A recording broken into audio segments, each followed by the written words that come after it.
दर्शन नहीं दे रहे।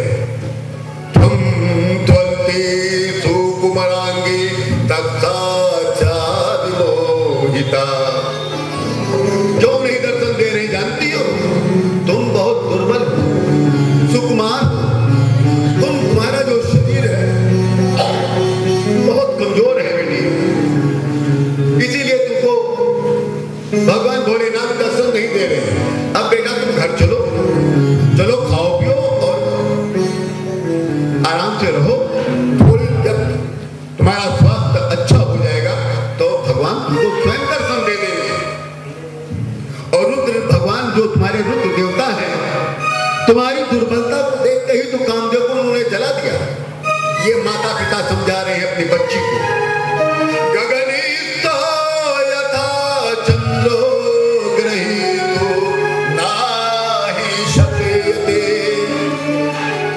कहा कि जिस प्रकार आकाश में स्थित चंद्रमा को पकड़ना असंभव है पुत्री पार्वती, ठीक उसी प्रकार शंकर भगवान को प्राप्त करना असंभव।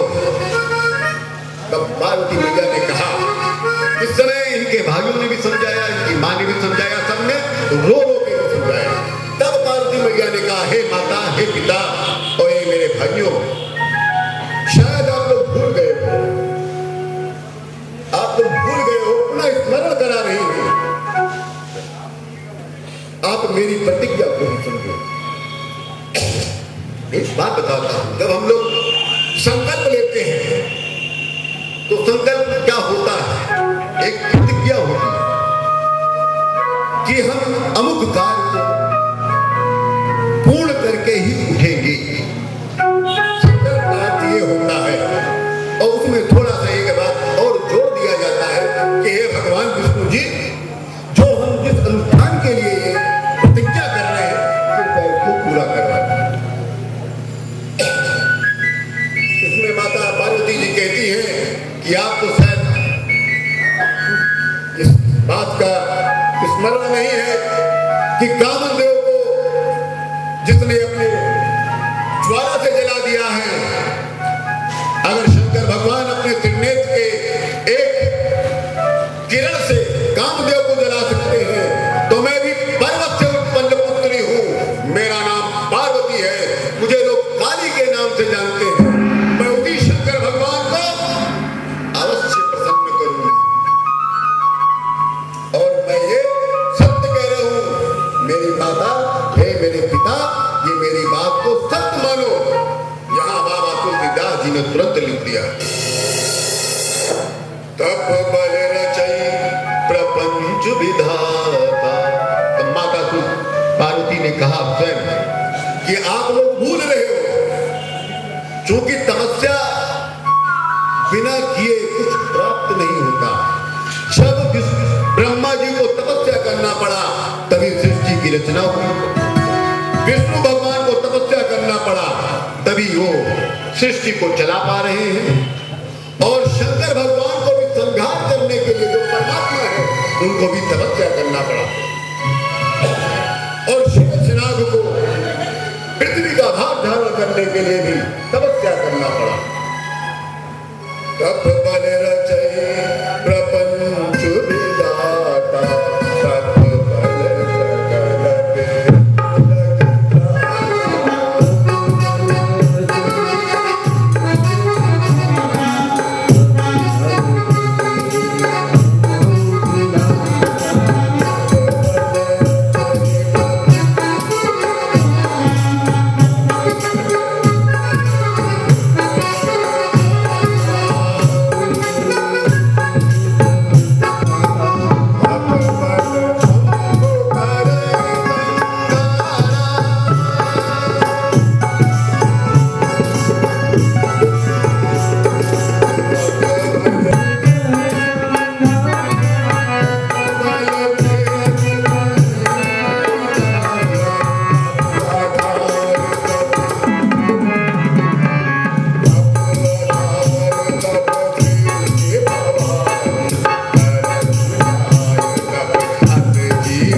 नहीं रहती, न एक बुद्धि होती, दो बुद्धि और दो आत्मा होती है।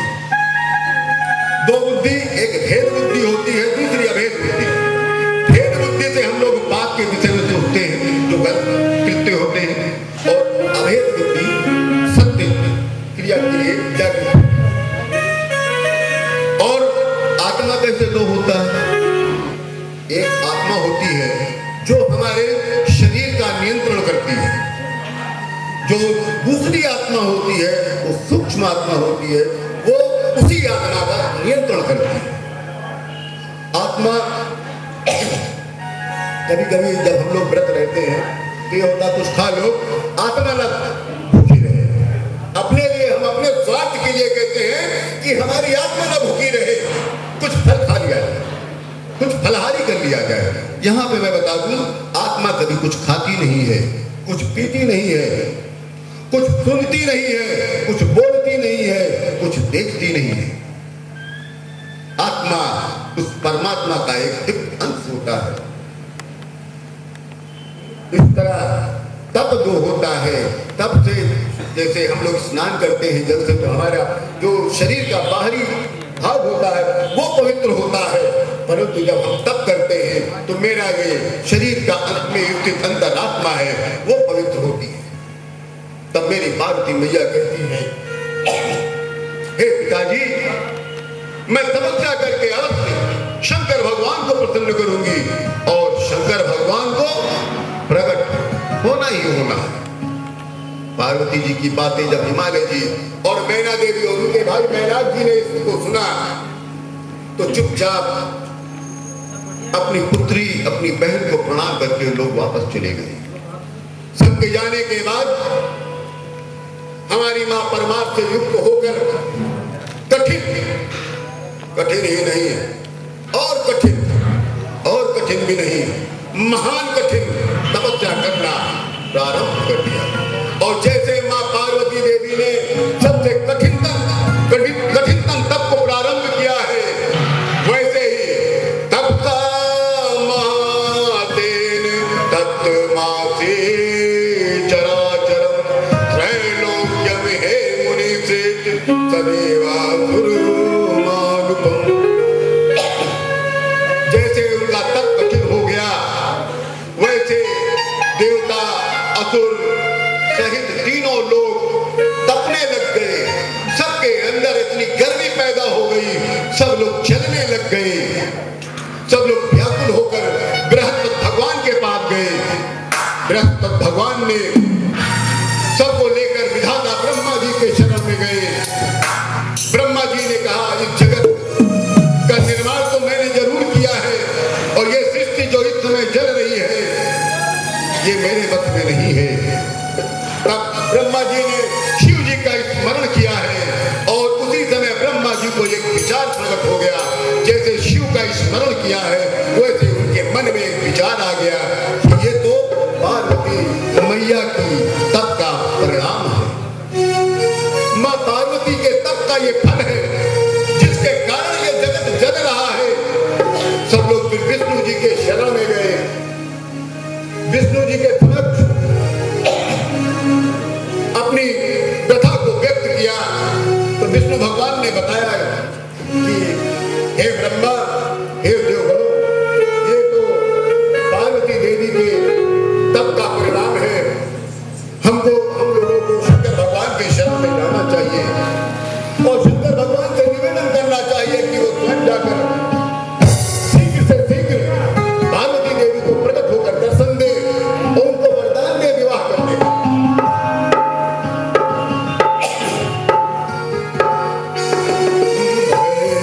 तुरंत सब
व्याख्या किया।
उपनिषद में किया है। शिव पुराणम पुरतमतीशम वरेण्यम रूपमहे परम पुराणम तपोदुतां परमात्मरूपम तं शरणं भद्रामः। काशी शंकर भगवान जो है वो सबके अधीश्वर, विष्णु भगवान कहते हैं सबके अधीश्वर है, पुराण पुरुष है, वेद पुरुष है, वेद उन्हीं से प्रकट हुआ है, उन्हीं की लीला से पुराण का रचना हुआ है। जितने भी पुराण आप ले लें, जितने भी पुराण 18 पुराण ले लें, जितने भी उपनिषद ले लें, जितने भी धार्मिक ग्रंथ शास्त्र ले लें, अगर माँ पार्वती और बाबा भोलेनाथ की उसमें बात व्याख्या नहीं है तो वो ग्रंथ नहीं होता। हर ग्रंथ में उनकी व्याख्या दी गई है, उनकी महत्ता को गाई गई है। जब शंकर भगवान इस तरह से विष्णु भगवान और देवताओं की बात आप सुनते हैं तो कहते हैं कि हे ब्रह्मा जी, हे विष्णु जी और हे समस्त देवगणों, आप लोग सुनो, आप लोग जो वार्ता कर रहे थे मुझे बहुत अच्छी लगी, बहुत प्रिय लगी।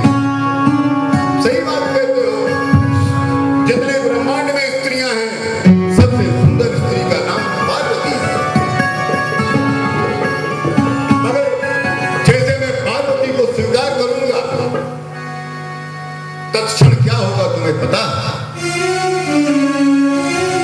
विष्णु भगवान कहते हैं महाराज क्या होगा? सखामाच भविष्यति ना समाच परे पति। उस समय जानते हो क्या होगा विष्णु भगवान? उस समय जीव यस्ति दुर्गाता प्राणी ग्रहणता स्मृत। उसी तत्क्षण दुर्गा देवी में हमारी मां जो तुम्हारी मां पार्वती देवी है, उसी समय दुर्गा रूप में आकर कामदेव को जीवित कर देगी। और मैंने कामदेव का वध क्यों किया है कि जब हमारे अंदर काम की वासना नहीं होगी तो हमको जप और तप करने में व्यवधान नहीं होगा, कोई अड़चन नहीं आएगी। शंकर भगवान के इस तरह के वक्तव्य को सुनकर समस्त देवगण दुखी हो गए। विष्णु भगवान भी अपने मस्तक को नीचा कर लिया, फिर धीमे से बगल में नंदी भगवान को प्रणाम करके निवेदन करते हैं। बहुत धीमे से नंदी के कान में कहते हैं, यहाँ आप लोगों से एक बात बता दूं कि जब आप शंकर भगवान शिवालय में जाएं, आपकी यदि कोई मनोकामना हो तो अपनी मनोकामना शंकर भगवान से नहीं, नंदी देवी के कान में कह दीजिए, अवश्य पूरी होगी। नंदी देवी के मस्तक पर बेलपत्र चढ़ाइएगा। बेलपत्र जब भी चढ़ाइएगा, बेलपत्र चढ़ाने के पहले उसकी जो डंडी होगी उसको काट दीजिए, उसको एक थाल में रख दीजिए, उस पर रोली या छत से छिड़काव कर लीजिए, बेलपत्र को प्रणाम करके तब पुनः चढ़ाइएगा। बेलपत्र 6 महीने तक बासी नहीं माना जाता। और आज जैसे बेलपत्र चढ़ा हुआ है, मेरे पास दूसरा बेलपत्र नहीं है, उसी चढ़े हुए बेलपत्र को तर्जनी और अंगूठे की सहायता से हम उसको उतार लेंगे और उसको स्वच्छ जल से धोकर फिर अनामिका और अंगूठे की सहायता से फिर अर्पित कर सकते हैं। भगवान के विग्रह से हम जब कोई फूल या माला उतारते हैं, कोई वस्तु उतारते हैं, तो हमको अंगूठे और तर्जनी का प्रयोग सहयोग लेना चाहिए। पहनाते समय अंगूठा और तर्जनी का प्रयोग करना चाहिए। यही क्रिया हमारे अर्पण और तर्पण में हुई। जब नंदी भगवान से इन्होंने कहा, तो नंदी भगवान ने कहा आप लोग अपने धाम जाओ और अपने धाम जाकर शंकर भगवान को वहीं से तुम प्रणाम करो। शंकर भगवान वंदना से बहुत प्रसन्न होते हैं। आप लोग जाओ, आप लोग तो इस ब्रह्मांड के लिए कार्य कर रहे हो, अपने लिए कार्य नहीं कर रहे हो। तो देवगणों ने वहीं पर उसी समय शंकर भगवान के चरणों में बैठकर अपने सभी देवगण और ब्रह्मा विष्णु जी ने अपने मस्तक को झुकाकर एक वंदना की। कुछ लोगों ने कहा कि आप संस्कृत बोलते हो, जो समझ में नहीं आती, मगर आपको बता दूं, जो ऐसी वंदनाएं हैं जो आपको नहीं मिलेगी सुनने को, मगर यदि आज सुनने को मिल जाए तो कोई बुराई नहीं है। पता नहीं कितने पापों को यह वंदना नाश कर देती है, कितना